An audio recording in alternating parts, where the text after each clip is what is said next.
Imagine being cast aside because of your face by your own family.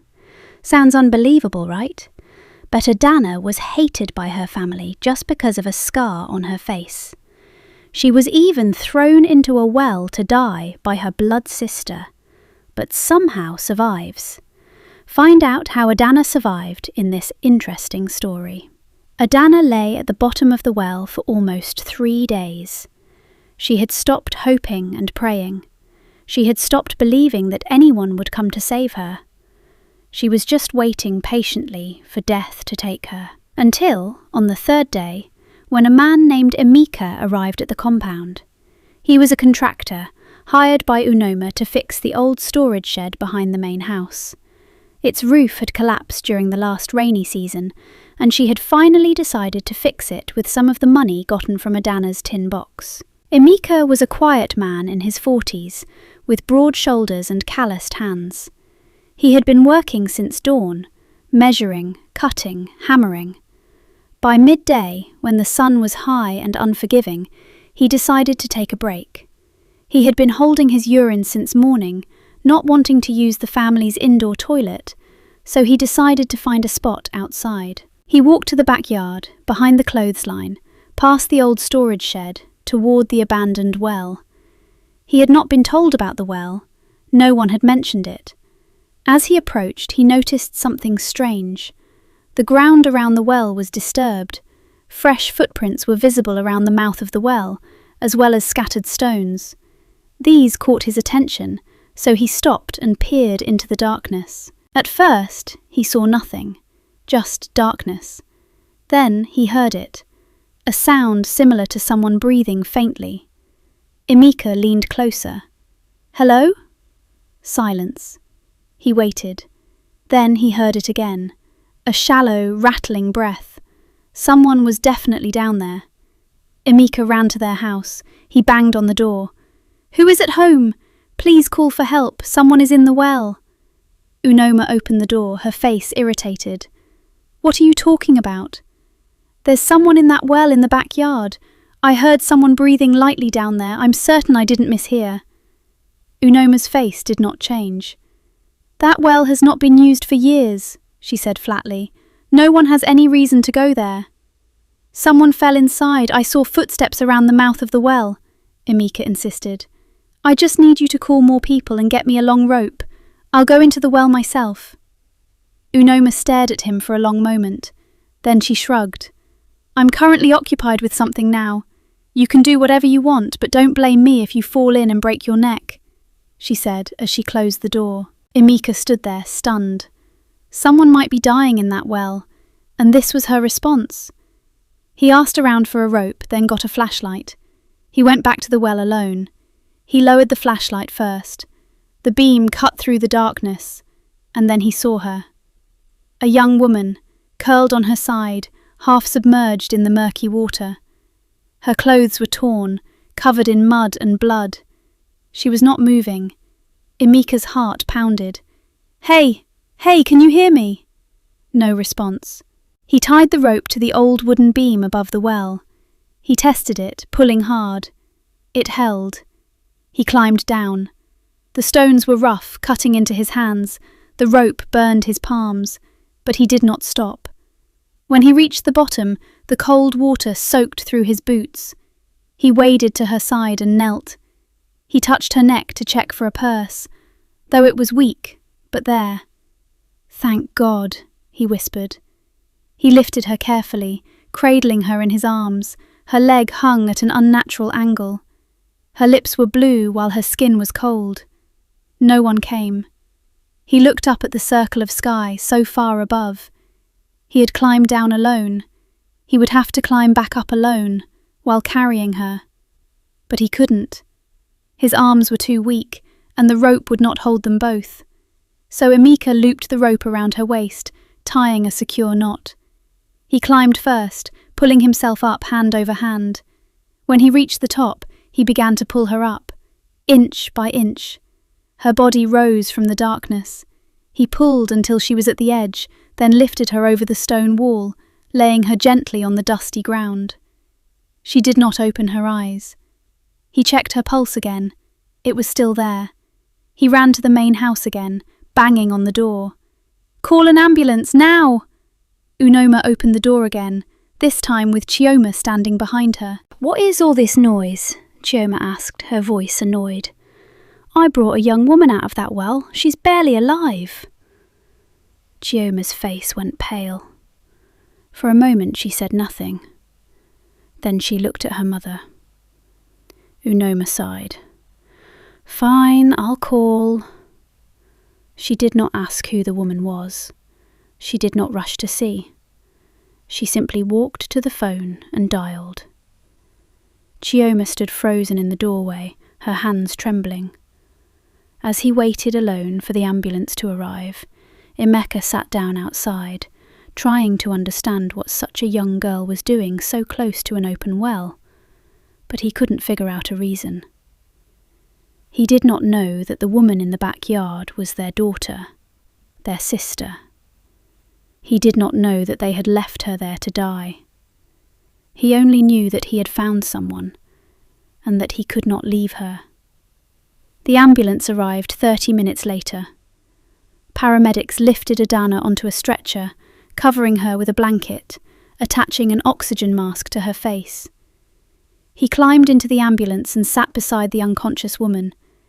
He did not know her name. He did not know her story. But he knew that no matter what she had done, she did not deserve to die alone in a well. The ambulance drove away, its sirens cutting through the afternoon air. And inside it, Adanna was dying. She was alone. Her mother doesn't care. Neither does her sister. She was alone.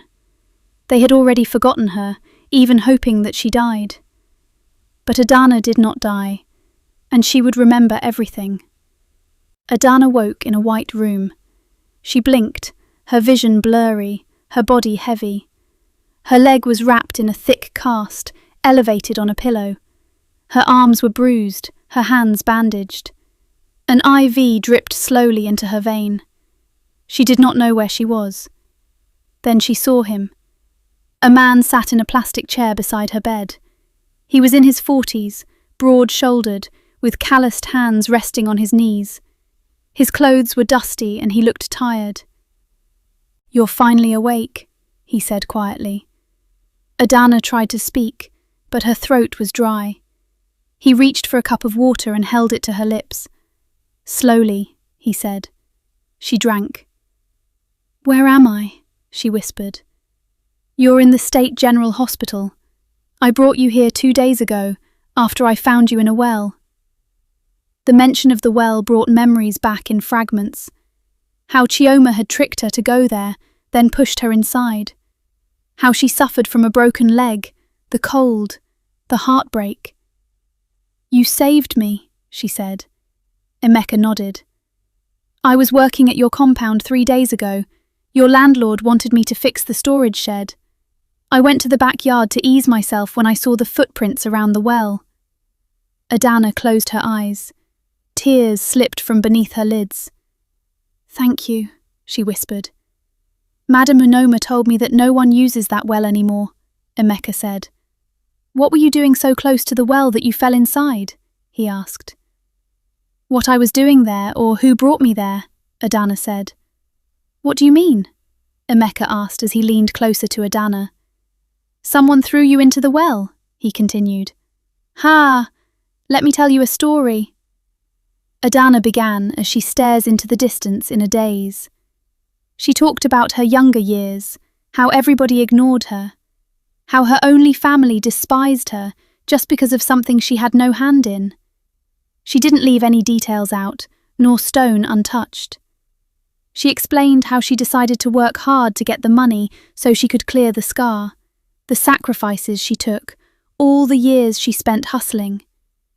Emeka listened attentively as she spoke. He did not interrupt her once, even though she spent hours talking. He simply sat there, his hands clasped, his face grave as he listened to her pour out what she had kept locked in for years. Adanna narrated how Chioma stole all the money she saved for years to get frivolous things, and even laughed at Adanna when she confronted her. It hurt her badly that she didn't eat for days, but she picked herself up and started everything again. Her sister this time brought her to the backyard and thrown her into the well to die. At this point, Adanna broke down in tears at this junction. It's been days since the incident happened, but the pain in her heart was still fresh. Emeka at this point stepped in. "I don't know how to fix what your family did to you," he began. "I don't know how to erase the years of pain, the words they said, the fact that a loved one threw you into a well to die. But I know this. You survived. You are here, and as long as you are breathing, there is still time to build something new. Something yours, something they cannot touch." He reached out and gently placed his hand over hers. She did not pull away. "You are not alone anymore," he said. Adanna opened her mouth to speak, but before she could, the door to the hospital room opened. A nurse walked in holding a clipboard. She glanced at Emeka, then at Adanna, then at the papers in her hand. "Excuse me," she said softly. "I need to speak with the person responsible for the bills." Emeka stood up immediately. "That's me." The nurse handed him the clipboard. "The total for the ambulance, the emergency surgery, the medications and the overnight stay is listed here." Emeka took the clipboard without flinching. He looked at the number. His face did not change. He simply nodded. "I'll take care of it," he said. Emeka paid for her hospital bills. He did not ask for repayment. He did not mention the cost. He simply walked to the counter, pulled out his wallet, and settled everything. When Adanna asked why, he said, "Because no one else was going to." On the third day, Kioma came. Emeka had finished from work that day and was discussing with Adanna about random things when Kioma walked in. She was wearing a new designer dress with gold earrings swung from her ears. She did not ask how Adanna was feeling, not looked like she cared. She just stood at the foot of the bed, arms crossed, looking down at her sister like something beneath her. "You're alive," Kioma said flatly. It was obvious from her voice that Adanna's death would have been a better outcome for her. Adanna stared at her. "You pushed me into the well. Why?" Kioma shrugged. "You fell," she said nonchalantly. "I didn't fall. You pushed me." Kioma's eyes narrowed. "No one saw anything. Why waste your time arguing? It's your word against mine, and we both know who Mummy will believe." Adanna's hands curled into fists beneath the blanket. Despite the fact she hated to hear this, it was the truth. Her mother would never believe Adanna over Kioma. Emeka stood up from his chair. He had been quiet until now, watching, listening. He walked to the foot of the bed and stood facing Kioma. "Your sister was at the bottom of a well for 3 days, he said. "She had a broken leg and almost died. But here you are, cat walking into the hospital after how many days, not even asking about her health. Are you even a human?" he said angrily. Kioma looked at him like he was dirt on her shoe. "Who are you?" "I'm the man who pulled her out of the well and took care of her when she was admitted, since her own family were too busy to do so." Kioma's face hardened. "This is family business. You should leave." "I'll leave when I'm ready," Emeka said, "and I'll leave knowing that you—" "Emeka," Adanna said softly. "It's okay." He looked at her. She shook her head slightly. "Don't. It won't change anything," she said. Kioma didn't stay for up to 2 minutes. Immediately after her exchange with Emeka, she left. It looked more like she was coming to check whether Adanna survived than whether she was fine. Emeka sat down again, shaking his head. "I don't understand. How can a sister do that?" When the doctors said Adanna was ready to be discharged, Emeka came to take her home. He helped her into his truck, her legs still in a cast, her body still weak. He drove slowly through the dusty streets toward the compound. "Adanna," he said, his eyes on the road, "I would never be able to understand what you went through as I grew up in a home where my mother would have searched the entire city if I didn't come home even for a night. I can't believe that a mother would be so nonchalant after her daughter almost died in a well. But I know this, he continued. You should leave that house. They don't care for you. They never will. Adanna shook her head. It's because of the stain. Once I remove it, they'll love me. You'll see. Emeka was quiet for a long moment. And if they don't? Adanna did not answer. He pulled up to the compound gate. Think about what I said. She limped into the house on crutches. The first thing she noticed was the television. New, bigger than the old one. It sat on a new stand, gleaming. Then she saw the sofa. New, still wrapped in plastic. The old faded one was gone. Her mother sat on the new sofa, wearing a bright new wrapper, a gold necklace around her neck. Kioma lounged beside her, wearing another new dress, different from the one she had worn to the hospital. New earrings, new shoes. Adanna stopped in the doorway. Where did all this come from? She asked. Unoma did not look at her. We came into some money. From where? Kioma smiled. Does it matter? Adanna's heart began to pound. A thought crept into her mind, cold and unwelcome. What if it was my money? What if they found my box? No, she had hidden it well, behind the loose stone near the storage shed. No one knew about that place. No one ever went there. Immediately she limped to the backyard where she hid the box. Everything looked normal except that she noticed some footprints around which was very unusual. She knelt beside the large stone as she shifted it. She found nothing, not her money or even the tin box. She searched around in panic as tears formed in her eyes and hands began to shake. She limped back to the living room.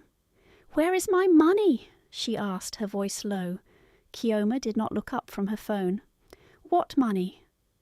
Where is my money that I saved and hid in a tin box at the backyard?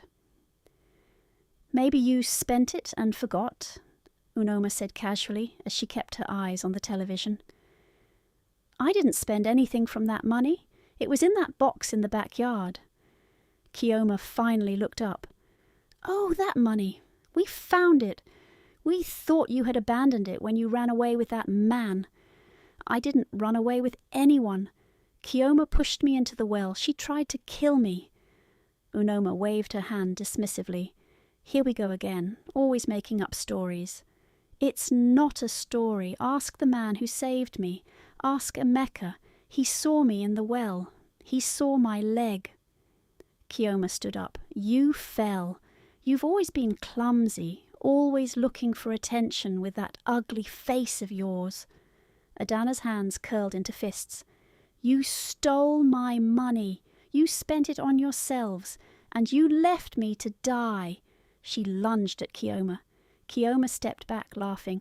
Look at her, Mama. So dramatic. Unoma stood up, blocking Adanna's path. Enough. You come into my house with your crutches and your accusations. The man who saved you should have minded his business. We were fine without you. Adanna froze. We are better off without you. The words struck her like thunder. The woman who gave birth to her said that Emeka should have left her to die. This is the woman that carried her for 9 months. Adanna looked at her mother, then at her sister, then at the new television, the new sofa, everything, all of they bought with her blood. She said nothing. She turned around, limped back to her room, and closed the door. She sat on her thin mattress, her broken leg stretched before her, and stared at the wall. She thought about what Emeka had said. He said that her family doesn't care for her, and they never will. He told her that she just had to accept that fact and move on. She thought about her mother's words.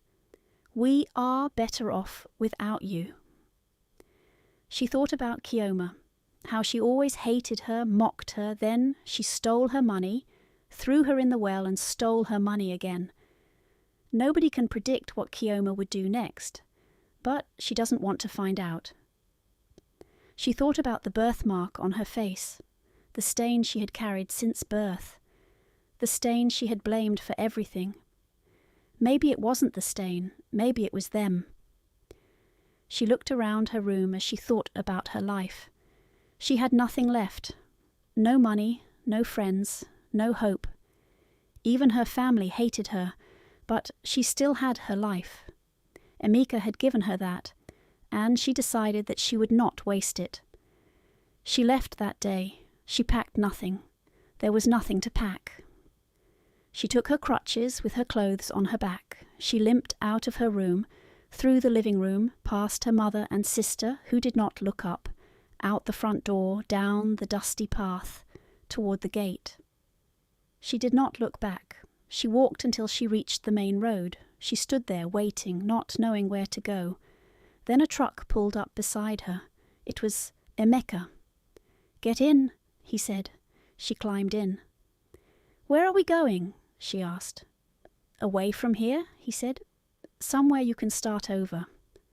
She looked out the window as the compound disappeared behind her. She did not cry. She had no tears left. She only thought, one day I will come back, and when I do, they will see me.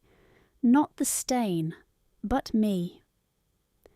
Adanna left her family in search of peace, but sometimes in life, the quest for peace and freedom takes people into a tougher life full of uncertainties and greater challenges. Do you think it was a good decision for Adanna to leave, or there was still a chance of her family changing?